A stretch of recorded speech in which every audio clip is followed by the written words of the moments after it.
اس وقت انسان بے بس ہو جاتا ہے جب وہ کسی کا ہو بھی نہیں پاتا اور اس کو کھو بھی نہیں سکتا۔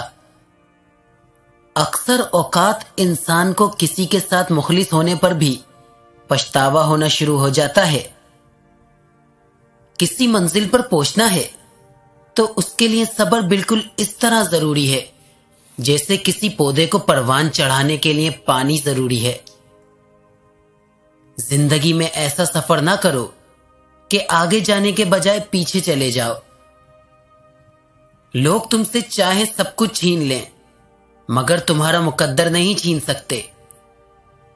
والدین کی بات پر اتنا یقین تو رکھیں جتنا آپ دوائی پر رکھتے ہیں۔ تھوڑی کڑوی ہوگی لیکن فائدہ مند ضرور ہوگی۔ وقت کی تیز رفتاری سکھاتی ہے، بتاتی ہے، دکھاتی منزل بھی، مسافر بھی، اپنے بھی، پرائے بھی۔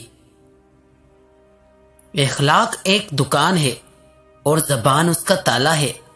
تالا کھلتا ہے تو معلوم ہوتا ہے کہ دکان سونے کی ہے یا کوئلے کی۔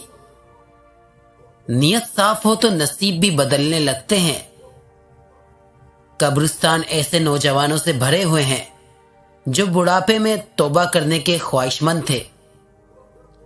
انسان غیروں سے ملی عزت اور اپنوں سے ملی ذلت کبھی نہیں بھولتا۔ اپنی جوانی کے دھوکے میں مت آنا کہ یہ ان قریب تم سے چھین لی جائے گی۔ لوگوں کے خوف سے حق کی بات کہنے سے نہ ڈرو، کیونکہ نہ تو کوئی موت کو قریب کر سکتا ہے اور نہ ہی کوئی رزق کو دور کر سکتا ہے۔ کس کس کو راضی کرو گے؟ بس ایک رب کو راضی کر لو، سارے مسئلے حل ہو جائیں گے۔ کچھ لوگوں کے اتنے چہرے ہوتے ہیں کہ سمجھ نہیں آتا پہلے کون سے والے پر تماچا مارے۔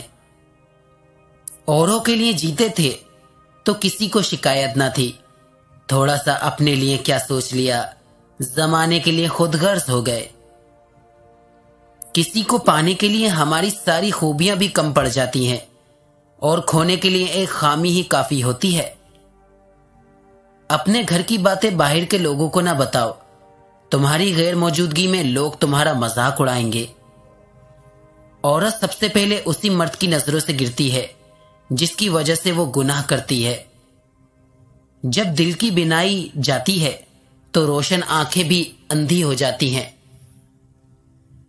رات کو بار بار آنکھ کھلے تو یہ اس بات کی نشانی ہے کہ تم پر قسمت کھلنے والی ہے اور بہت جلد تم کامیابی پاؤ گے۔